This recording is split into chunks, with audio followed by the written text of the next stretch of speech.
प्रियांका, तू कधीच माझी नव्हतीस.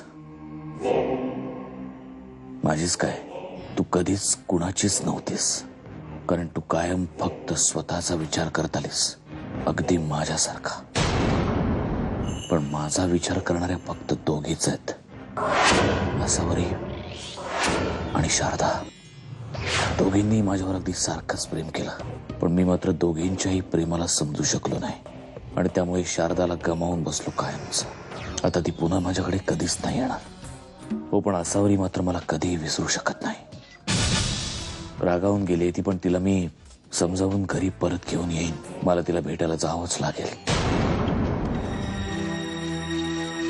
तुझं प्रियांकावर अजूनही प्रेम? जेव्हा आता माझ्या डोळ्यासमोर तिचं खरं रूप आलंय, तेव्हा ती पूर्णपणे माझ्या मनात उतरली. पण तरीही तू तिचा इतका विचार का करतोस? कारण ती प्रेग्नंट आहे आणि तिच्या या अवस्थेला मी कारणीभूत आहे.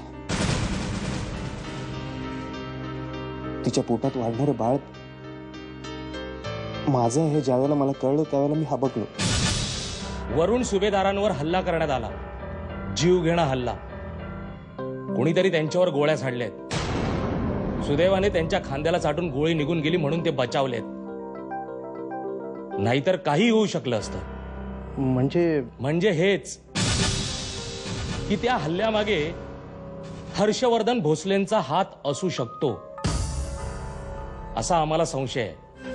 मला खात्री आहे की सर असं काही करणार नाहीत. आणि तरीही तुम्हाला त्यांना भेटायचं असेल तर तुम्ही त्यांना घरी जाऊन भेटू शकता.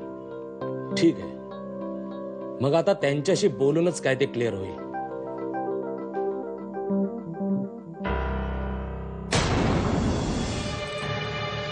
हे बघ शार्दूल, तुला पटणार नाही कदाचित, पण मला नाही वाटत ती प्रेग्नंट आहे म्हणून. का? त्या दिवशी ती घरी आली होती तेव्हा बघितलं मी तिला.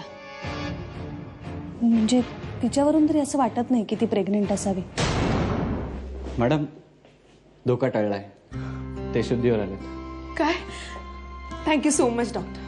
Thank you, it's my duty. Doctor, आम्ही त्यांना भेटू शकतो आता? नाही, आत्ता लगेच नाही भेटू शकत. म्हणजे थोड्या वेळाने नक्की भेटू शकाल तुम्ही, पण म्हणजे तसं कळवतो मी तुम्हाला. ठीक आहे? Thank you so much.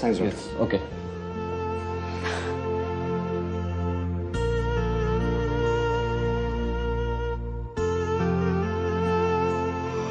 तुम्हाला काय वाटतं, या हर्षवर्धन भोसलेने हल्ला केला असा?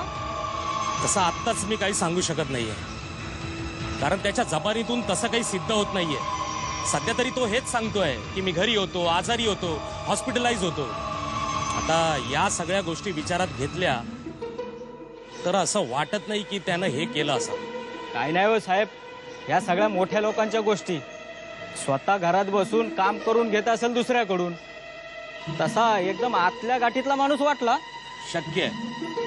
सध्या तरी त्याच्यावर लक्ष ठेवायलाच पाहिजे, कारण त्याच्यावर फक्त संशय आहे. त्याच्या विरुद्ध कसलाही पुरावा नाहीये आपल्याजवळ.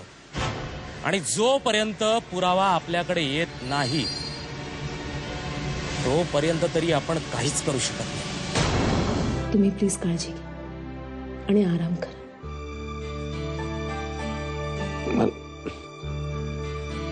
मला माझी काळजी नाहीये शारदा, कारण माझी काळजी घ्यायला तू आहेस. तू आता स्वतःची काळजी घे. ए Sharada, Sharada, control yourself. Please रडू नकोस. शारदा,